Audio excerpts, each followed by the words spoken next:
After Man of Steel's semi-success after its release in 2013, DC fans wanted to see more of what this new cinematic universe had in store. So, Man of Steel director Zack Snyder made a sequel titled Batman v Superman: Dawn of Justice, and it was not received well by both critics and most fans, with one particular scene in the film being a target of intense criticism, as well as other issues.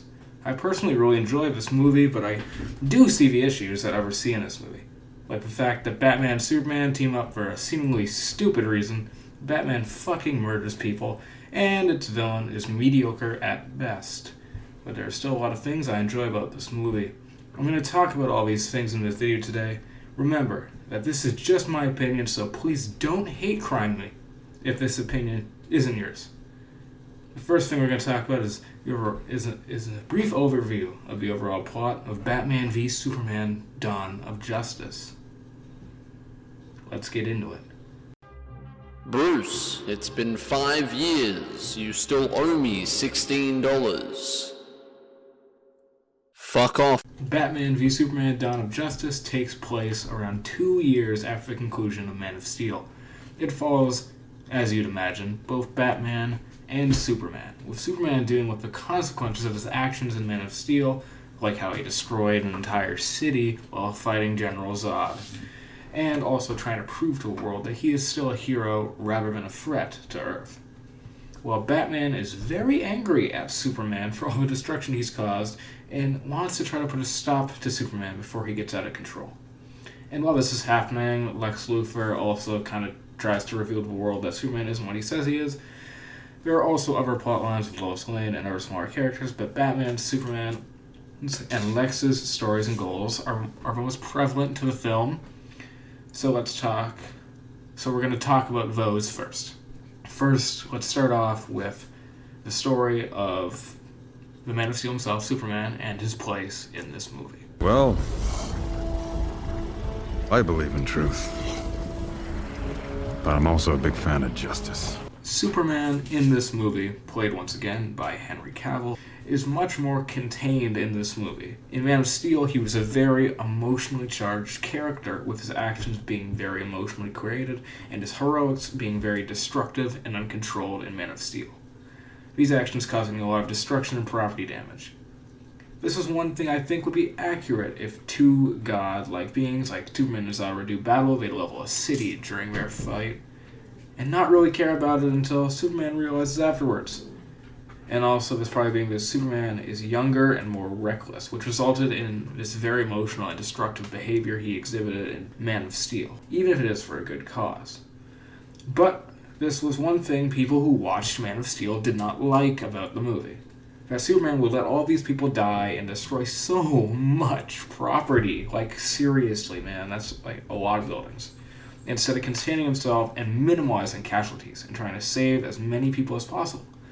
And because of it, Zack Snyder made this, the destruction that Superman caused, a very big theme and part of Batman v Superman, with being a massive part of why both Batman and Superman end up having to fight each other, as well as being a large part of both of their character arcs in the film, with Superman being tried for his actions because even if they had good intentions, they did result in the deaths of innocents, and he is a much less emotionally charged character because he knows he has to contain himself in order to prevent what happened in Man of Steel from happening again.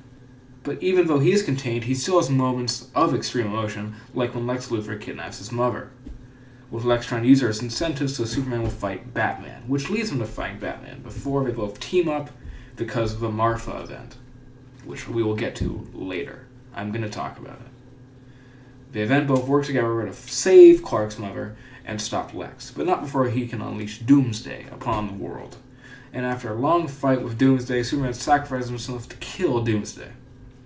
That's basically Superman's story in the movie. He's held accountable for his actions in Man of Steel and learns from them, teams up with Batman after a short kerfuffle, and then dies a hero. Now, let's talk about the less heroic hero of this movie, the Dark Knight himself, Batman. It ends tonight, Batman. Or should I say, butthead. Okay, listen guys, I'm gonna give this one to you guys straight. Batman in this movie is a teensy-weensy bit, a total fucking monster. Straight up murdering people and branding criminals so that they die in prison. He is truly a creature in the night in this movie, and strikes fear into not just the criminals, but everyone in Gotham. Batman in this movie has been fighting crime for about 20 years, and he is now more Bat than man at this point. Originally I tried to justify the reason for him killing being the recent death of Jason Todd, the second Robin. This is basically what I think is Jason's suit in a case of graffiti written by the Joker on it. Also in Suicide Squad, which is a much less good movie than this movie. Honka honka! It's confirmed that Harley Quinn indeed did kill Jason Todd. But now that I think about it, this doesn't justify his actions that much. Like, yeah, you could probably get away with murdering one or two really bad dudes, but as you can see, he doesn't just kill people, he fucking eradicates them from this plane of existence, with him blowing up cars and gunning down people. And you might be saying, oh, don't these thugs deserve this kind of thing? Well, maybe they do, but no one deserves to die like this. And I'll play it just one more time to get the point across. Yeah, Batman's a creature in this movie, and there's no justifying it, but that doesn't mean he has no good qualities, because I actually do like Batfleck. I like Ben Affleck's portrayal of a much older, more messed up Batman.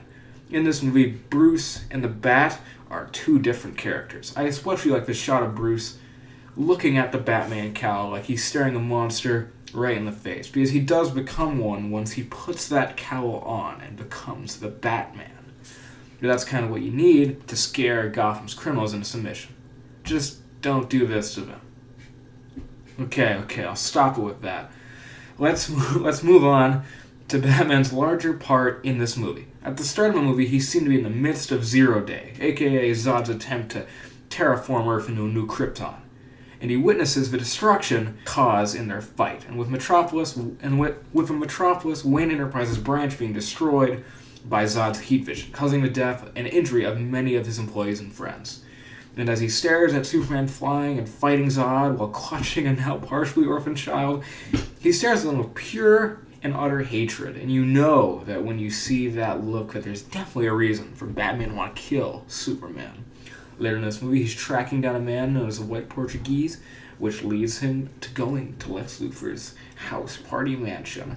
And this also is where he meets both Clark Kent and Diana Prince. While stealing some information from Lex, he discovers that the White Portuguese is a boat, not a man, that is carrying a very large sample of kryptonite found in the Indian Ocean that was left over by part of a world engine, which Lex intended to use as a failsafe in case Superman turns against humanity. But that's not good enough for Batman. He wants to kill Superman right now, like right this minute. So he first tries to steal the sample from Lex's goons, which results in a bloodbath that includes this. But he doesn't get it somehow, so after the Capitol gets bombed, he infiltrates LexCorp himself and steals the sample. We then get an epic training montage where he does pull-ups and shit. He then goes to Gotham, ignites the bat signal, places the kryptonite spear in a random abandoned building, and gets ready to fight Superman in a very cool armored suit, which is definitely inspired by the Dark Knight Returns comic. He then has a pretty cool fight with Superman, which I'll talk about more later, which ends in them teaming up after the Martha event, which once again I'll get to later. I'm not going to ignore it. He then saves Clark's mom in another really nice action sequence. After that, he helps fight Doomsday with Superman and Wonder Woman, which of course ends in Superman's death. After that, he has the now imprisoned Lex shipped off to Arkham Asylum before going to Superman's funeral, where he pledges to him that he made sure that he didn't die for nothing. That's Batman's role in this movie, and honestly, I really enjoy this Batman. Now, on to the third major hero in this movie, Amazing Amazon, Wonder Woman. Dude, how do you feel?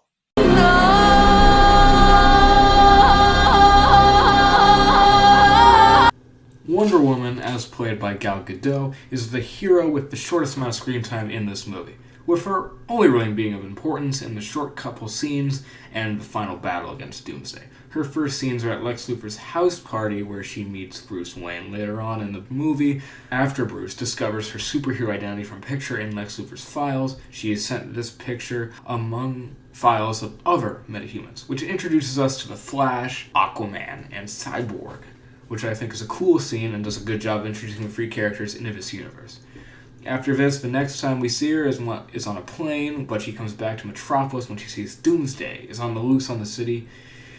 She saves Batman a cool and badass entrance, and even more badass theme music composed by Hans Zimmer and Junkie XL, whose music I'm going to dedicate a whole section of this video to later on. But yeah, her entrance as Wonder Woman is really cool, and she kicks ass in the final battle, never taking a rest from attacking Doomsday, and even managing to cut his hand off and using her lasso to restrain Doomsday while Supes goes in for the kill. After this, she has one more smaller scene with Bruce where they discuss him wanting to bring all of superpowered people back together as a team, and that's basically all of her scenes. Even though she wasn't in this movie a lot, it was still a great introduction to her character in this universe, and her character will only get better in her prequel solo movie, Wonder Woman, released years from now, I think 2017, and her other solo prequel movie, which I want to talk about very badly.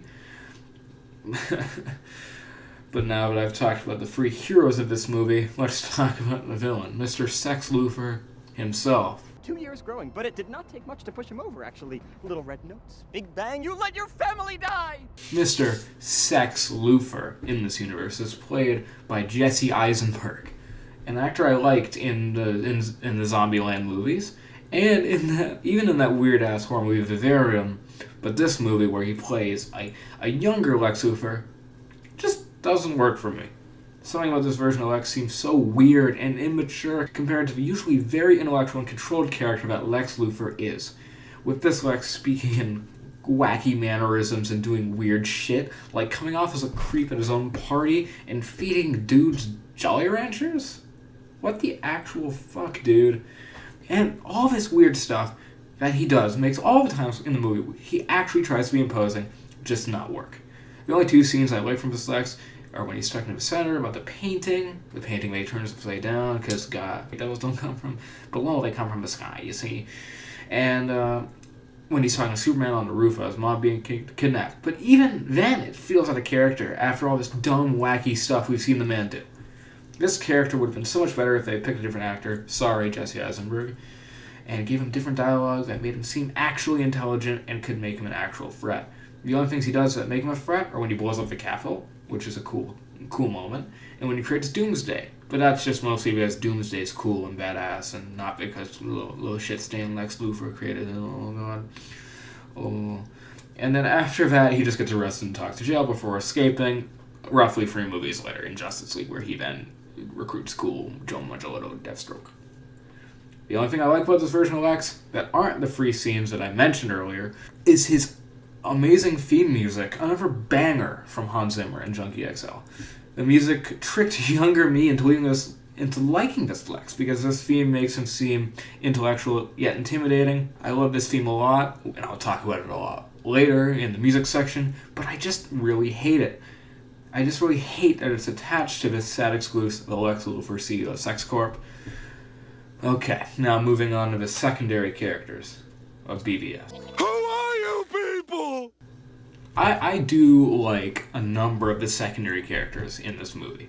Lois Lane, played once again by Amy Adams, is pretty good in this movie, with her getting her own little side plot about her showing the world and finding out that LexCorp is responsible for a desert massacre earlier in the movie, as well as learning that they're trying to do this to pin deaths on Superman to try to get him kryptonite weapon approved by the government. Other than this, she talks to Superman about how he's a hero. He gets the kryptonite spirit him a little bit. Actually, yeah, even though it seems kind of dumb, she dives in the water and she kind of drowns until he kind of saves her. So really, she doesn't really get it to her. She more helps him find it, really. And by getting the kryptonite spirit him, he can kill Doomsday.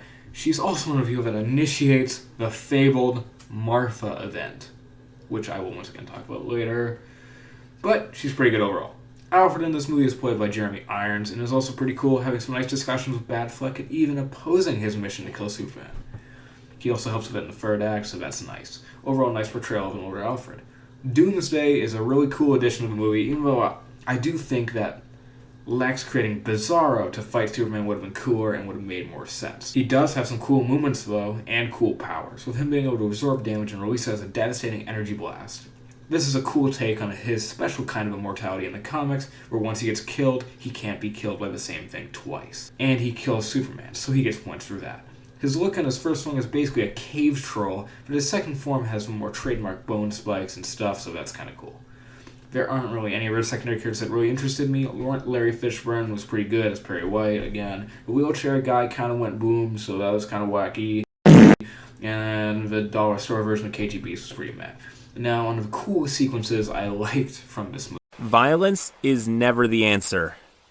It's a question. And in this case, the answer is FUCK YES! In this segment, I'm going to talk about some cool sequences I really enjoyed in BVS. The first of which is the zero-day scene from the perspective of Bruce Wayne and the other civilians that were in Metropolis. It's a pretty intense sequence to begin the movie with, showing the level of destruction that both the World Engine and the Superman fighting Zod cause, and how it affects the civilians witnessing it, with lives being lost and buildings toppled. I also like the level of continuity and world building in the scene, showing how the building Zod destroyed with his heat vision was actually a Wayne Tower sort of building, with Bruce trying to get everyone out, but he was friends and employees as it topples. I also talked about this earlier, but that intense stare that Bruce gives to Superman as he holds a child is just so good.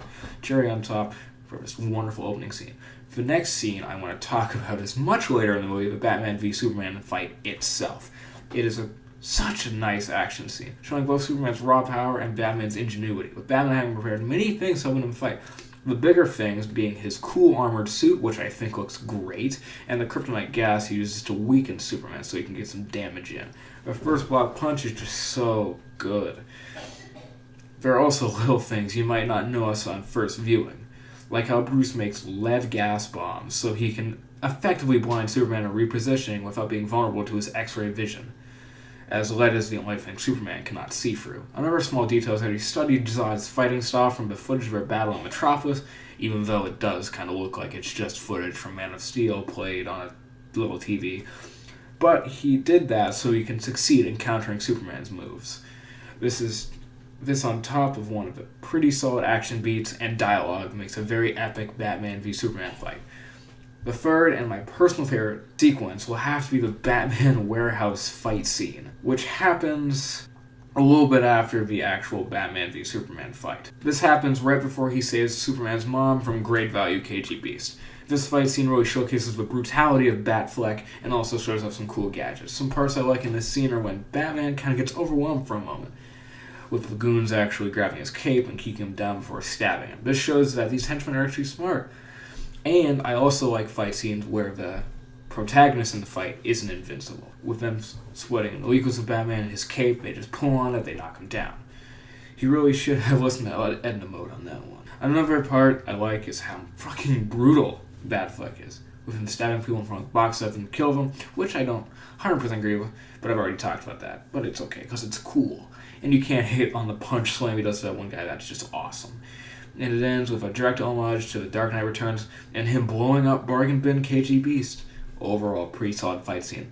The last sequence I want to talk about is the final battle with Superman, Wonder Woman, and Batman versus Doomsday. There are a lot of great shots in this sequence, especially this one, that I can't stop having a stupid grin on my face every time I see it. There are also a lot of cool scenes in this fight, like Wonder Woman's entrance, Superman flying Doomsday into space where they get nuked, Superman resurrecting from said nuke thanks to a little bit of sunlight, Doomsday's cool energy blasts after taking enough damage, and of course, Superman's fight with the spear and final sacrifice to kill Doomsday, which is only improved on by the score. It's a very sick and epic way to end the third act. Now that I've talked about the sequences I'm going to have to stop dancing around my least favorite scene in this movie and just talk about it. Bruh. Okay, I'm going to say it outright, the Martha scene really blows. It comes right at the end of the otherwise great Batman v Superman brawl, with Batman having his kryptonite spear over Superman ready to end him once and for all, but then Superman says this. Save Martha! Then Bats says this. Why did you say that name? And then Lois runs in and says this. It's his mother's name! It's his mother's name. And then Batman suddenly has an aneurysm or some shit. Then he's like, okay, we're cool now. Let's team up. To people that don't think about this scene, it literally just seems like they team up because their moms have the same name. And it's just kind of weird, which is something that is actually true. And yeah, it's just weird. And that's not a good reason to team up, and it sucks any goodness this moment could have possibly had out of the scene. This is one of the most hated scenes in the whole DCU, if not the most hated, and if you think about it, it actually does make sense. Like kind of how Batman realizes that Superman is really like a human because he cares about a human, and that shows Batman that he can be trusted and that he's truly good. I probably botched that explanation, but that's what I tried to comprehend from it. It is kind of made more comprehensive in the Ultimate Edition, where it shows him having a flashback to his parents' murder and his mother, who is also named Martha, which is a weird detail in the comics that I never really thought of before the scene. But even with the additions in the Ultimate Edition, this scene still kind of sucks. It would be better if maybe Lois explained more than just saying his mom's name, but I honestly don't know, man. That was the Martha scene. Yeah, let's just move on already. Yo!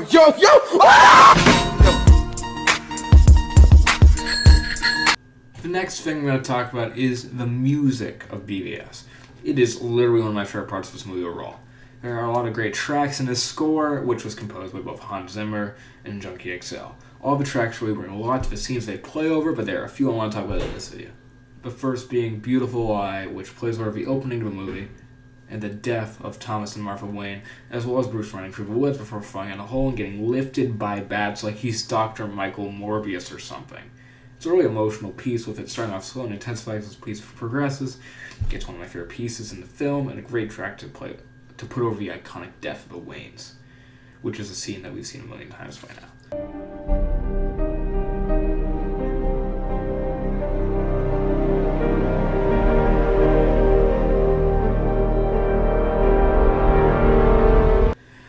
The second piece I want to talk about is The Red Capes Are Coming, also known as the Lex Luthor theme, which I've said before in this video. This theme tricked me into thinking that this shitty version of Lex Luthor, CEO of Sex Corp, was any good, which he is not. Don't even try to justify it. He's not good. It's just very ominous, and a slow start before the three-part piece just oozes Lex Luthor comes into the song.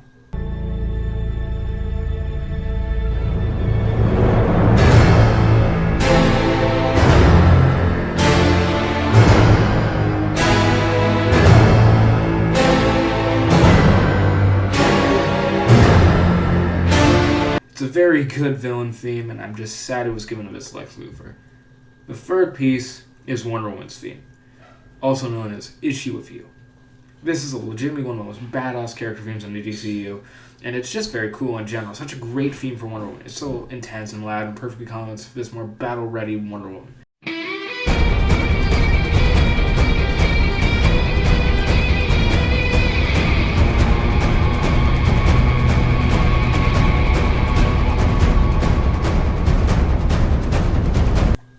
The last piece I'm going to talk about is This Is My World. This theme plays over Superman's final sacrifice and both his and Doomsday's death.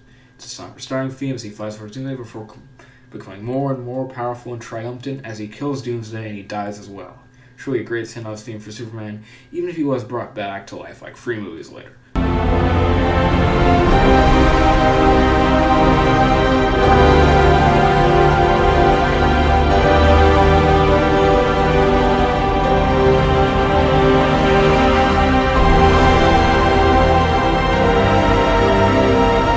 Wrap up this segment and wrap up this video.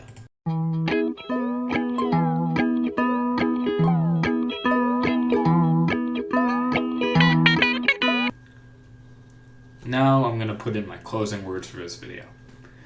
Overall, Batman v Superman Dawn of Justice is a flawed, but still pretty good movie, with a solid story, engaging action, nice characters, and a great score. I still have a couple of problems with this movie that I think that if they were changed, it would have been better. Like a more serious Lex Luthor that's not a little shit stand on his little shit stand. It's like he's such a stupid idiot, like shut up. And a more comprehensive version for Batman and Superman to team up. Like, okay, yeah, I know they're monsters with the same names, but why does Batman care? Why does Batman care?